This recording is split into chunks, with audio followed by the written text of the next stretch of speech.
Okay, so basically,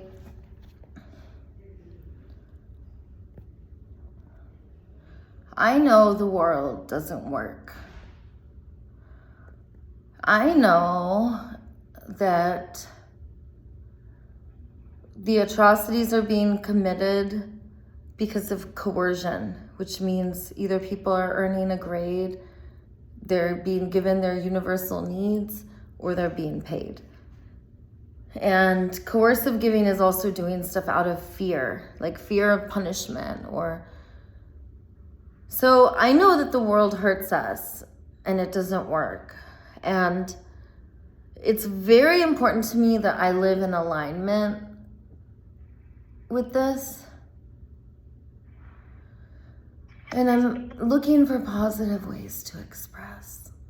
Like, I went to the housing authority and I did a nice speech there, and it was just this one cop who comes out and puts his hands on me. I was like, you just put your hands on me. There was no reason for that.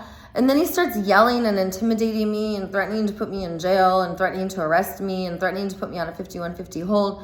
It was like, by the time I left, I had been threatened to have like every single possible use of force that they have to take away my freedom or punish me had been threatened. And this makes me want to double down. This makes me feel like this is proof why I need to be doing my speeches, because it is not okay to use the most amount of control and force, and which means you command others and demand. We are supposed to use the most love and care and the least force and control, not the other way around.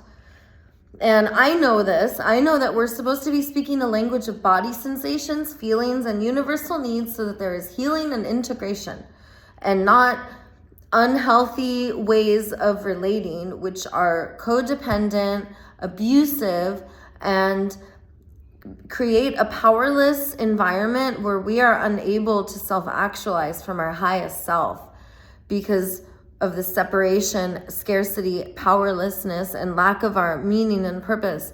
We become like minions. And so I went into City Hall. First I went in the courthouse, and I looked at everyone's faces and they were all smiling and relaxed. And I dropped a love atomic bomb, and I was like, watch out for empathy shrapnel. And I pretended empathy shrapnel flew in there. And I was like, you make sense. Your needs matter. Like that was the empathy shrapnel. So everyone was smiling. And I was doing my speeches at all these different places. But when I went to Santa Monica PD, actually one of the cops who I know really well, he threatens to put the metal bracelets on me and put me in jail. Another cop threatened to. And that makes me want to do it more. Because, Goddess Celia, with great power comes great responsibility, and we are not under so much domination. And I know what the answer is. The answer is for me to find ways to do speeches and events so that I'm not putting myself and others at risk, and so it's positive and fun and organized. And I want to do that. However, like, Mary was supposed to come with me today to help me do my speeches, and she didn't. So if, I am making these, actions that we talk about, I am making the strides in the right direction to do it. But if no one goes with me to do my speeches, and I've been asking people, if no one goes with me, then I still have to go do my work, because that's my meaning and purpose. Mm-hmm. So, anyways, I'm feeling quite activated because of this officer putting his hands on me, and I'm longing for... I'm also in incredible turmoil because I miss my kids. Yeah. My mom's not going to let me see my kids either. I talked to her. She's not going to let me see them. She's going to continue the parental alienation as long as she can. So I decided that I'm going to go and, so before I didn't want to take away my kids from the caregivers, but now I decided that I'm going to hire a lawyer and he's going to work like for free, because I'm going to sue the crap out of Starbucks and LA County and LAPD and Santa Monica PD because of all of the violence I've had to endure. And then he's going to help me get my kids back. And I'm not going to take any of the money because I don't believe in money. I think it's disgusting. All of the proceeds are going to go towards paying my lawyer. And then 100% of the rest of the money is going to go into an account that my lawyer creates that's going to go 100% to a nonprofit that connects with the city and gets grants. And I'm not going to have any access to the money. I don't want to touch it. And it's going to go into replacing these systems. And all of the money that I get from suing the city, I'm going to create systems with it to answer a call to love. And I'm going to try to figure out other ways to do my work. But I think like if I start a meetup group, like there's meetup.com, and I have like my social media where I can like promote certain events. So Mary's going to help me with all of that. She's going to help me channel, you know, my performance arts and my speeches in a way that it's positive. But I notice right now I'm still finding ways to do it in life-affirming ways. But also, one last thing, Celia, you know, Martin Luther King and Gandhi, they got arrested all the time. And I shouldn't be getting arrested because I'm not doing nonviolence, I'm doing love. Love, you're not supposed to get arrested. People are not supposed to put their hands on you. So that's what I was trying to say. It's love. It's way more powerful than nonviolence. Yeah, I mean, I feel like you definitely want to spread the feelings of love, and, you know, you're angry at the world because it's not the way that you want it to be. It's not the loving place that, you know, you want it to be. And I totally get that, you know, that you got triggered, then you had the thoughts, and then, you know, you were just like, I just need to make the action to do it, right?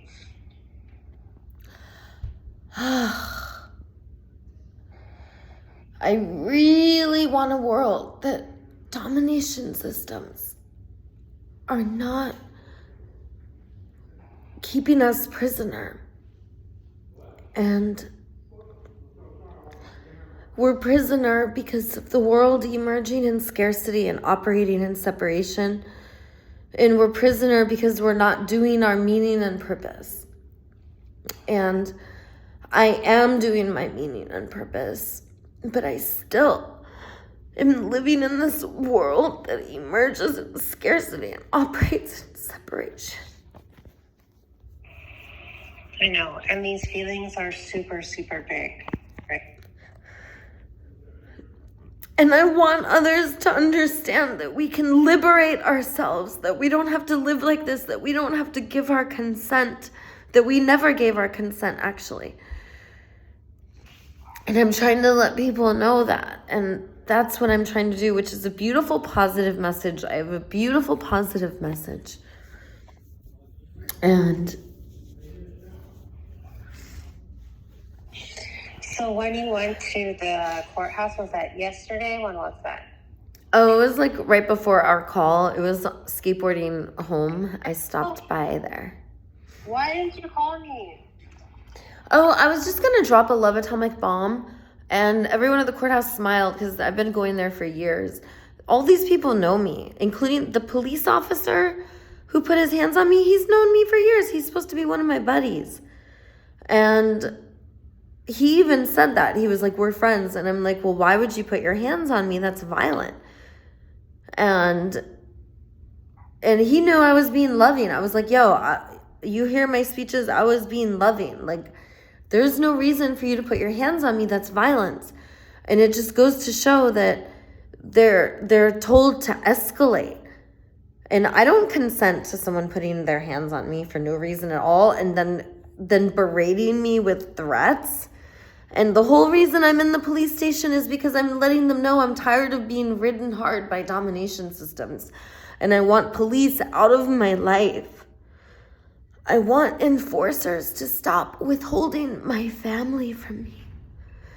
And I want enforcers to not be used like a weapon, and my family use the courts like a weapon against me. Like, I want rift resolution.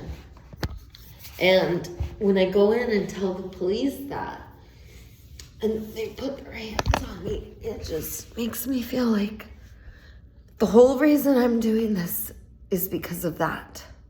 Like, he's putting his hands on me in the lobby of the police station. What do you think he would do if he and I were alone together and his camera was turned off? And that's the kind of violence that I've faced for almost the entire past 7 years, is constant violence. Right. And your thing is, it is a lot of like intense feelings and feelings of being attacked. And tell me if I'm wrong, but I feel like sometimes when you're not heard, you want to make yourself heard, even if it's putting yourself in an unsafe place where you might get arrested. Yeah, and my community knows who I am, and they know my message. So I figure if I keep speaking and doing what I'm doing, I'm in such a concentrated area that I will awaken and unite the humans. That's my meaning and purpose. It's to awaken the humans to the language of the heart, which is our body sensations, feelings, and needs. And that's why I created the 5 steps of global liberation. And that's like my whole life's work. And this is my meaning and purpose. And I'm also very traumatized in dealing with the alienation of my kids and then constantly being re-traumatized by domination systems. And even like getting kicked out of the homeless shelter. Like, remember when they kicked me out? I do, yeah. Yeah, it's like that's traumatizing for me too, getting kicked out, because having insecurity of housing, and then it was like still threats. It's like, not only was I kicked out, but I had 2 weeks to get my stuff, or else it's going to be thrown out. Like, more threats and punishments. And instead of attuning to my body, co-regulating with my nervous system and my feelings, and collaborating to meet needs together, it's a constant world of like withholding needs and punishing behaviors. And I know that this information and knowledge, once it reaches the masses, that we will not be available for domination systems anymore.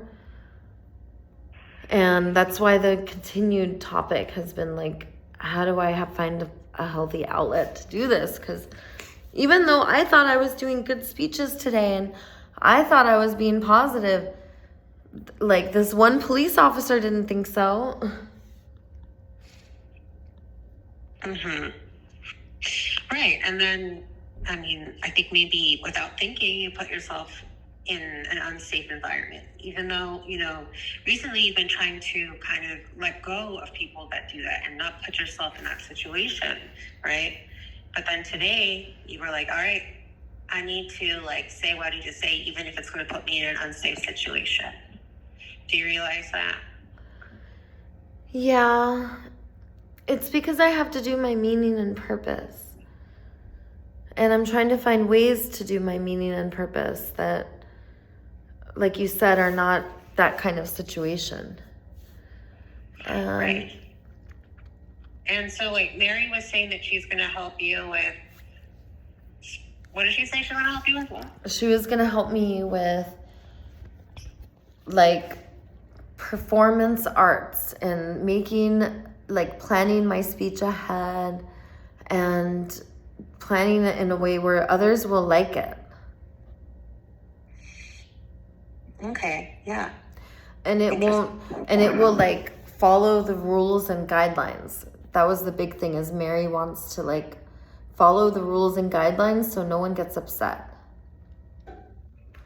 Right, exactly. And so I have a question. When, Mary couldn't go with you today or to do your speech, how did that make you feel? It made me feel sad and determined because I heard a voice tell me that I'm not alone and that I should go do my meaning and purpose even if no one is with me. And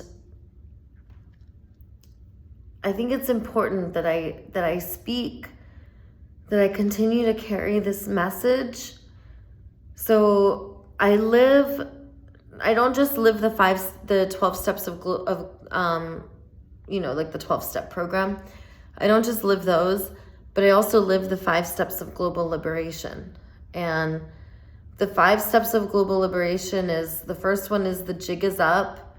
So the first step means that I never gave my consent and therefore I'm not available for life withholding systems to meet needs. And I will only be available for universal needs-based fellowships. So that's the first step. The second step is if I'm not a worker and I'm not for sale anymore, then the second step is like I go into this space of not knowing and I turn it over to love, God, and nature. And then the third step that I live is that I have to have a meaning and purpose, and that's doing God's work. So my meaning and purpose is awakening and uniting the humans. And then the fourth step is to gather my soul tribe. So those are the people that I do life with forever. Those are the ones who I meet my universal needs with. And then the fifth and final step is like closing the circle. So just like the 12 steps, the 12th step closes the circle because the 12th step is that you are of service and you're supposed to carry the message to help another one who's suffering. And the 5 steps of global liberation, the 5th step closes a circle, but in a different way. The way it closes the circle is it says that if we do not carry the message of global liberation and if we do not awaken the whole entire planet, because the 12 steps doesn't say that you have to use the most amount of love and care and the least amount of force and control, but we cannot leave anywhere unliberated. And the 12 steps doesn't say that. It says it's promotion. It's attraction rather than promotion. But the 5 steps is different because the 5 steps is that we don't give anyone a choice. We use force and control, but it's the least amount of force and control and the most amount of love and care, but we still force and control people to awaken and unite. That we don't allow anyone to be under domination systems because as long as they persist, they will try to come and conquer and take over the whole world. And our universal needs can never be sold in market economy ever again. Market economy is only for games, treasure hunting, trinkets, stars, performers, and icons. And governments must be dissolved along with rules and laws and borders. Therefore, there cannot be any enforcers or judges. That's all fake. It's not real. And once governments are dissolved, all of our information and technology will be free and we will blast off to a place that we can't even imagine. And I live those 5 steps. Like, it's so important to me. And Martin Luther King and Gandhi, they also were living the way that I'm living. They had their own steps of global liberation. And it's important to me that, like, I know that you want me to, that you know that I want to do this work, and not as a form of acting out, but as a form of self-actualization and a service to all. Yeah, definitely. And I think that you understand that, like, there are different ways of communicating your needs and, like, making sure that you want to be heard and respected and validated, right? Yes. And yes, I do. Right. But it's like we kind of need to, you know, change the, what is it called? The action behavior. Right? I think I'll start putting my energy into creating events. And Mary wants to do Tuesday, which is tomorrow, at 11:11, and then Sunday at 3:33. So if I do those two events, then that will meet my needs for self-actualization and speaking, and then I can plan a couple speaking engagements. Like Wednesday, there's the city hall meeting. That's an appropriate place for me to go and speak because I can sign up to do so.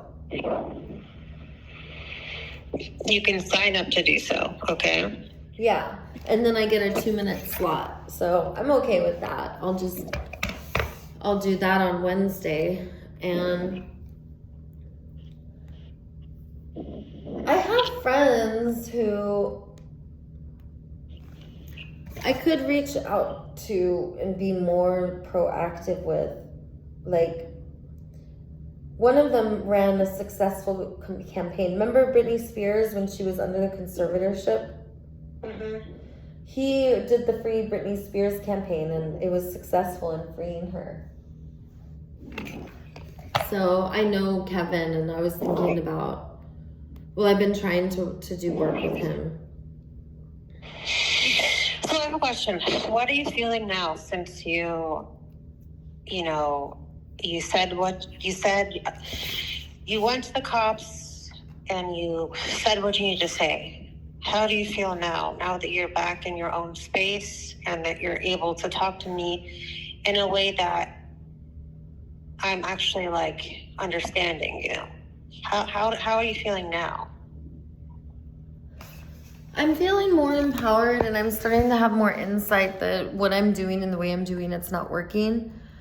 And I also ordered a loudspeaker that's really loud, so that way I don't have to go in the building. I can just go out front. Right. And the thing is also, like, are people taking you seriously when you're like going to the cops and saying this, Or do you want to do it in a way that people do take you seriously, Because you deserve to be even if they are taking me seriously, I think you're right that I could be doing it in a way that they would take me more seriously. I agree with that. And I do. And I think today was an extinction burst because I have been making a lot of plans just because like Mary couldn't speak with me today didn't mean I had to go do my speeches. I was trying to do it positively, but I think like when I go alone, it's a lot harder to do it like that because I get activated and so yeah, I'm gonna try to have more accompaniment and be more creative and find ways to meet my needs. I guess I feel like my brain is percolating. That's how I feel. Okay, well, tell me like more in detail about the percolating feeling. Like my brain is trying to figure it out because I don't want to keep doing it the same way. And one place that I can go speak is in front of the Santa Monica courthouse. That's like a really busy intersection. And there's also a lot of foot traffic and it's really loud. My loudspeaker, and it's right by City Hall and the police station. So I could just speak right there and everyone would hear me. So I think that's what I'm going to start doing.